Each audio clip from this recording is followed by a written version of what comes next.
అధ్యక్ష, మన ఇప్పుడు సంబంధించిన మంత్రి గారు ప్రతి ఒళ్ళకి అన్ని అన్నారు. దీనికి చిన్న కమిటీ అండి, చైర్మన్ అధ్యక్షులుగా పెట్టండి. అంటే మన ఇప్పుడు మంత్రి గారికి చైర్మన్ పెట్టండి.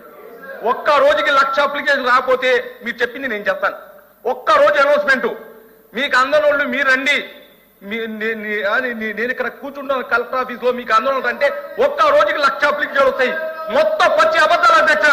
ఇచ్చింది ఒక ఇంటికి, ఇచ్చింది ఒక ఇంటికి వస్తే 4 ఇంటికి కొట్టారు. ఇన్సూరెన్స్ ఒకళ్ళు కూడా అధ్యక్షగా. ఇంకా ఎవరైనా చాలా మంది ఇందాక మన సోదరులు అన్నారు, చాలా మంది ఇంకా బయటకు వచ్చి మాకు అందలేదని అన్నారని. అందలేదు అని చెప్పిన ప్రతి ఒక్కరిని కూడా వెరిఫై చేసుకున్నాం. వాళ్ళకి నిజంగా అందాలి అని చెప్పేసి అక్కడ మనకి అందులోని గనక మనకి పాజిటివ్నెస్ ఉంటే డెఫినెట్ గా వాళ్ళందరికీ కూడా డబ్బులు ఇచ్చిన పరిస్థితి కూడా కనిపించింది. రీసెంట్ గా ఫిబ్రవరిలో కూడా 56 కోట్లు కూడా విజయవాడకి రిలీజ్ చేయడం జరిగింది. విజయవాడ ప్రజల్లో ఎక్కడా కూడా ఎటువంటి అసంతృప్తి లేదు. మీరు రాజకీయం చేయాలి అనుకుని రాజకీయాలు మాట్లాడితే తప్పించి, ఈ రోజు నాకు తెలిసి మీరు కూడా ఆ రోజు విజయవాడ వరద బాధితుల్లోని మీరు ఉన్నారని ఒక సందర్భంలో మీరు కూడా నాకు చెప్పారు. మీరు ఎవరో సంథింగ్ మీరు కూడా చెప్పారని చెప్పారు. నిజంగా ఇప్పటికీ నేను కట్టుబడి ఉన్నాను అధ్యక్ష, విపత్తుల శాఖ మంత్రిగా నేను ఇప్పటికీ కట్టుబడి ఉన్నా. నిజంగా ఎవరైనా విజయవాడ వరద బాధితుల్లో మాకు ఈ డబ్బులు రాలేదు అని చెప్పి ఈ రోజుకి కూడా కలెక్టర్ ఆఫీస్ కి గనక ఇస్తే అది జెన్యూన్ అయితే డెఫినెట్ గా ఇవ్వడానికి మేము ఆ ప్రభుత్వం సిద్ధంగా ఉంది. ఇంకో విషయం అధ్యక్ష, ఒక విషయం చెప్పాలి అధ్యక్ష, మాకు అన్ని విరాళాలు వచ్చినాయి అధ్యక్ష. విషయం ఏంటంటే తమ్ముడు ఇంకా అవ్వలేదు, ఇంక నేను ఒకటే చెప్తున్నాను అధ్యక్ష, ఈ విరాళాలు కూడా అధ్యక్ష నిజంగా కొన్ని సందర్భాల్లో కష్టం వచ్చినప్పుడు ప్రజలు ఎలా స్పందిస్తారు, ఒక విజనరీ నాయకుడు నాయకత్వంలో ఈ రాష్ట్రం ఉండేటప్పుడు ఎలా స్పందిస్తారని చెప్పడానికి మొన్న బుడమేరు వరదల సహాయం ఎలా అయితే వచ్చిందో అదే ఒక ప్రత్యక్ష ఉదాహరణ అధ్యక్ష. వీల్ చైర్ లో ఉన్న వాళ్ళు కూడా అధ్యక్ష దేన్నైనా యాక్సెప్ట్ చేయాలి మనం. కొన్ని సందర్భాల్లో ప్రతిదీ రాజకీయ కోణంలో చూడాలనుకుంటే విమర్శించే ధోరణిలో వెళ్తాం. కానీ ఈ రోజు చూస్తే అధ్యక్ష కిడ్నీ బ్యాంకులు బయటకు తీసుకొచ్చి చిన్న పిల్లలు దాచుకున్న డబ్బులు కూడా బయటకు తీసుకొచ్చి బుడమేరు వరద బాధితులకి ఇచ్చిన సందర్భాలు కూడా చాలా ఉన్నాయి అధ్యక్ష. అదే కాకుండా అధ్యక్ష వీల్ చైర్ లో ఉన్న ముసలి వాళ్ళు కూడా వాళ్ళ పెన్షన్ డబ్బులు దాచుకున్న పెన్షన్ డబ్బులు కూడా తీసుకొచ్చి వరద సహాయానికి తీసుకొచ్చి ఇచ్చారు అధ్యక్ష. అటువంటి సందర్భంలో అధ్యక్ష నాకైతే ఒకటి, జగన్మోహన్ రెడ్డి గారు బుడమేరు వరద బాధితులకి ₹1,00,00,000 అనౌన్స్ చేశారు, కానీ ఆ చెక్ అయితే మాకెవరికి రాలేదు. మా విపత్తుల శాఖ అయితే రాలేదు అధ్యక్ష, గవర్నమెంట్ కి అయితే రాలేదు అధ్యక్ష. ఆ సంగతి కూడా కొంచెం తెలుసుకుంటే మంచిది అధ్యక్ష. ఎవరు గెలరు అధ్యక్ష, అబద్ధాలు మాట్లాడితే సాక్షి పేపర్లు వేసుకో ఉంటే ఎవరైనా ఐదోడు మాట్లాడతారు. సమాధానం చెప్తున్నాను కదా అధ్యక్ష. బుడమేరు అన్నది నిజంగా ఆ రోజు చాలా దురదృష్టకరం అధ్యక్ష. ఎందుకంటే సుమారుగా నదీ ఆక్రమణలు విజయవాడ నగరంలో విపరీతమైన సమస్యగా తయారైన అధ్యక్ష. ఇంచుమించుగా ఈ లేఅవుట్లు కానీ అక్రమ భూ ఆక్రమణలు కానీ ఇవన్నీ కూడా బుడమేరు నదీ పరివాహక ప్రాంతంలో ఉన్న ఈ భూ ఆక్రమణల అధ్యక్ష రియల్ ఎస్టేట్ నిర్మాణాలు ఇంచుమించుగా కోకొల్లుగా విస్తరించిన నేపథ్యంలో అధ్యక్ష ఈ బుడమేరు అన్నది నిజంగా ఆ రోజు వరద రావటం అనేది నిజంగా చాలా దురదృష్టకరం. విజయవాడ ప్రజలే కాదు అధ్యక్ష, ప్రపంచం అంతా ఒక్కసారి తెలుగు వాళ్ళందరూ కూడా విజయవాడ వైపు చూసే పరిస్థితి కూడా ఆ రోజు నెలకొల్వడం అనేది మనందరం కూడా చూసాం అధ్యక్ష.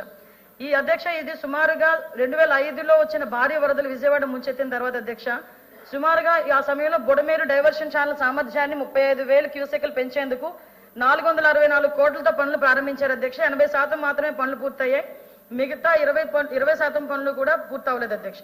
దాన్ని గత ప్రభుత్వం అలాగే వదిలేసింది. దానికి పర్యవసానంగా మన బుడమేరు వరదలకు కూడా అందరం ఫేస్ చేయాల్సి వచ్చింది అధ్యక్ష. ఇప్పుడు అధ్యక్ష ఈ బుడమేరు వరదలు వచ్చిన తర్వాత గౌరవ ముఖ్యమంత్రి గారు ఒకసారి చూశారు అధ్యక్ష, గౌరవ ముఖ్యమంత్రి గారు సుమారుగా 11 రోజుల పాటు మళ్ళా తిరిగి విజయవాడ ప్రజలు రోజువారీ సాధారణ జీవనంలోకి వచ్చేటంత వరకు కూడా కలెక్టరేట్ లో బస ఏర్పాటు చేసుకుని బస్సులో బస ఉండి సుమారు అడ్మినిస్ట్రేషన్ అంతా కూడా అక్కడి నుంచే నడిపించిన పరిస్థితులు కూడా చూసాం అధ్యక్ష. అర్ధరాత్రి అపరాత్రి అన్నది లేకుండా ప్రజలకి ఆహారం అందుతుందా, నీళ్లు అందుతున్నాయా, పాలు అందుతున్నాయా, బిస్కెట్లు అందుతున్నాయా, రొట్టెలు అందుతున్నాయా, ప్రతి ఒక్క చిన్న మైన్యూర్ ఇష్యూ అధ్యక్ష. ఇందాక అగ్గిపెట్టెల గురించి కొవ్వొత్తుల గురించి చాలా తక్కువగా మాట్లాడారు అధ్యక్ష, కానీ ఆ అగ్గిపెట్టెలు కొవ్వొత్తులు కూడా లేని సమయంలో అవి కూడా సరఫరా చేయాలని ఒక ఆలోచన వచ్చిందంటే దానికి మన అందరం కూడా గర్వపడాలి అధ్యక్ష. ఈ రోజు కరెంటు పోయి నీళ్ల లోతులు నిలువెత్తు నీళ్లలోని ఇల్లులన్నీ మునిగిపోయి ఉంటే కనీసం ఆ సమయంలో నేనున్నాను అధ్యక్ష. ఆ రోజు నేను ప్రత్యక్ష సాక్షిని. ఆ రోజు ముఖ్యమంత్రి గారి నోటి నుంచి అధ్యక్ష ఏదో కలెక్టర్ గారో లేకపోతే సిఎస్ లో లేకపోతే అఫీషియల్స్ ఎవరు చెప్పింది కాదు అధ్యక్ష. వాళ్ళకి కనీసం lighters, charging lights, battery lights, మనకి టార్చ్ లైట్స్ ఉంటాయో లేదో తెలియదు, కనీసం వాళ్ళకి అగ్గిపెట్లు కొవ్వొత్తులు కూడా అందించాలి అని చెప్పి ఇమీడియట్ గా అక్కడి నుంచి సరఫరా చేసిన పరిస్థితి నుంచి అధ్యక్ష. అక్కడి నుంచి అధ్యక్ష సుమారుగా ఆహార పొట్లాలు ఎలా పంపిణీ చేశాము, ఈ మిగతా ప్రాంతాల నుంచి ఎలా వచ్చిందో అవన్నీ కూడా మనందరం కూడా చూసుకున్నాం అధ్యక్ష. చాలా క్లియర్ గా ఏ దగ్గర నుంచి ఎంతెంత వచ్చింది అన్నది, ఏ నెలలో ఎంతెంత వచ్చింది అన్నది చాలా క్లియర్ గా చెప్పాం అధ్యక్ష. దీంతో పాటు అధ్యక్ష, ఈ బుడమేరుకు సంబంధించి ముఖ్యంగా విజయవాడ వరద బాధితులు ఎవరైతే ఉన్నారో వాళ్ళు ప్రతి ఒక్క ఇంట్లోనే అధ్యక్ష సామాన్లకు డబ్బులు ఇచ్చాం, వెహికల్స్ పాడైపోతే వాటికి రిపేర్స్ కి డబ్బులు ఇచ్చాం, కొన్ని వెహికల్స్ మొత్తం కండెమ్ అయిపోతే వాటికి తిరిగి కొనుక్కోవడానికి డబ్బులు ఇచ్చాం, కొన్ని వ్యాపారాలు దెబ్బతింటే వ్యాపారాలు తిరిగి పునరుద్ధరించుకోవడానికి బ్యాంకర్స్ తో సుమారుగా కొన్ని పదుల సంఖ్యలో మీటింగ్లు ఏర్పాటు చేసుకొని వాటన్నిటికీ కూడా ఒక కార్యాచరణ రూపొందించి వాళ్ళ బ్యాంకుల ద్వారా కూడా వాళ్ళకి ఎటువంటి ఇబ్బంది లేకుండా చూసుకునే బాధ్యత తీసుకున్నాం. వాళ్ళు లోన్లు ఈఎంఐస్ కూడా కట్టుకోవడానికి ఇబ్బంది పడితే కనుక బ్యాంకు వాళ్ళతో మాట్లాడి వాళ్ళకి వెసులుబాటు కూడా కల్పించాం. సుమారుగా మొన్న ఫిబ్రవరి వరకు కూడా దగ్గర ఇంకా ఎవరైనా ఉండిపోతే, నేనేం చెప్తున్నానంటే సుమారుగా వరద సాయం అంతా మేము డైరెక్ట్ బెనిఫిట్ స్కీమ్ ద్వారా ప్రతి ఒక్కరికి కూడా అందించిన తర్వాత ఇంకా ఎవరైనా చాలా మంది, ఇందాక మన సోదరులు అన్నారు చాలా మంది ఇంకా బయటకు వచ్చి మాకు అందలేదని అన్నారని, అందలేదు అని చెప్పిన ప్రతి ఒక్కరిని కూడా వెరిఫై చేసుకున్నాం. వాళ్ళకి నిజంగా అందాలి అని చెప్పేసి అక్కడ మనకి అందులోని గనక మనకి పాజిటివ్నెస్ ఉంటే డెఫినెట్ గా వాళ్ళందరికీ కూడా డబ్బులు ఇచ్చిన పరిస్థితి కూడా కనిపించింది. రీసెంట్ గా ఫిబ్రవరిలో కూడా 56 కోట్లు కూడా విజయవాడకి రిలీజ్ చేయడం జరిగింది. విజయవాడ ప్రజల్లో ఎక్కడా కూడా ఎటువంటి అసంతృప్తి లేదు. మీరు రాజకీయం చేయాలి అనుకుని రాజకీయాలు మాట్లాడితే తప్పించి, ఈ రోజు నాకు తెలిసి మీరు కూడా ఆ రోజు విజయవాడ వరద బాధితుల్లోని మీరు ఉన్నారని ఒకనొక సందర్భంలో మీరు కూడా నాకు చెప్పారు. మీరు ఎవరో సంథింగ్ మీరు కూడా చెప్పారని చెప్పారు.